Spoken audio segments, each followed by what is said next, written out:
guess I'd like to start out with a little bit about being a musician. Inevitably, somebody will ask you, well, why are you doing this? Why are you choosing music?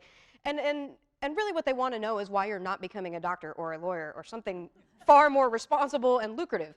And so most musicians come up with a default response to that sort of questioning. And for me, it's usually something along the lines of, well, some people throw themselves out of perfectly good planes, and I get the opportunity to stand up on stage and play for people. There's really truth in about two real facets of why you stay in music and why it becomes a part of your life. And I think the first one is that for most of us that do this professionally, we're probably our most true self when we're behind an instrument, when we're playing and we're communicating through our instrument. Most musicians will say that you're able to say things behind the instrument that you probably wouldn't say to somebody's face. I will say that I am able to communicate more openly when I am performing and when I am playing music for others. And I think the second reason that most people will eventually confess to, should you press them, is that we as musicians want to connect to others. And we like to see the bigger picture and the bigger unity. And music, without words especially, is one of those universal things. It's something that ties us together, and it links many parts of our lives, whether knowingly or unknowingly. And when you start to look at universal things that we can all associate with and kind of comprehend, there are very few of those, really. I ran an overly depressing search on the internet of like universal human experiences, and let me just tell you, that list is not exciting. But right up on top of that list is loss. And that is, when you really get down to the nitty-gritty, that's something that we all face with friends and family, and it's something that everybody who graces the earth will eventually experience in one form or fashion. And so countless musicians have gone on to try and write works that have been inspired by loss. So 9 years ago, on May 31st, Sergio Arguellez passed away in a tragic car accident. He was a student here at Blinn College and was in the percussion studio with me and our fellow percussionists. And he was a wonderful student. And I always tell a story about him every single time we have drumline auditions. He was just a wonderful student who started out and was not as competitive as some of his fellow musicians. And within a year, he had gone from the bottom of the section to the very top of the section. Just hard work and dedication and wanting it. And so when he passed away, it left a large hole in our little universe. And so as musicians, and those of us who play professionally know that we're not always the most graceful people when it comes to handling real life issues and adult things. And so for those of us who function best with music, we decided to commission a piece in honor of Sergio. It's written by Michael Burritt. He is the professor of percussion at the Eastman School of Music up in Rochester, New York. He is a wonderful performer himself, but he is also an excellent percussion composer and has written a number of large works for percussion and the marimba in particular. So in our little microcosm of Blinn, this work helped to kind of lead us on a journey on handling our emotions and being without this student. But I think the piece itself actually kind of serves a larger purpose. Within the piece, it's very sectional, and you'll hear a bunch of different sections of music, and in those, it roughly mirrors the 5 stages of grief, the traditional 5 stages. So disbelief, bargaining, anger, and finally acceptance, depression and acceptance. But I would also encourage you to listen and think of all of the music in your lives that have, when you hear that song and when it replays, that take you immediately back to a time and place. Whether it's a happy thing, where it's the first time you danced with a loved one, or something that played at prom, or the first thing you heard after you lost somebody. Those pieces, they stick with you.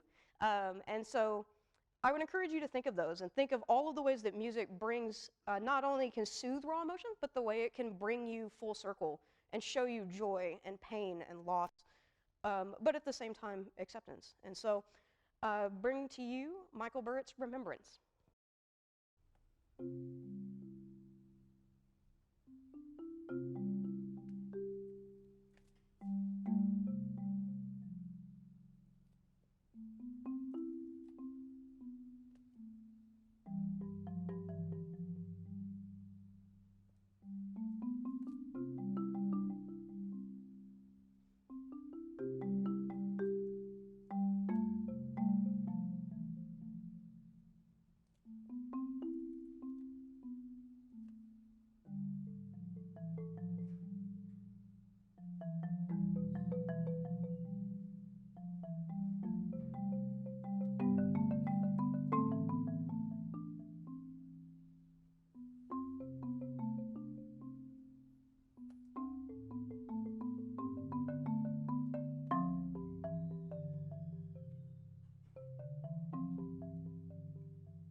you.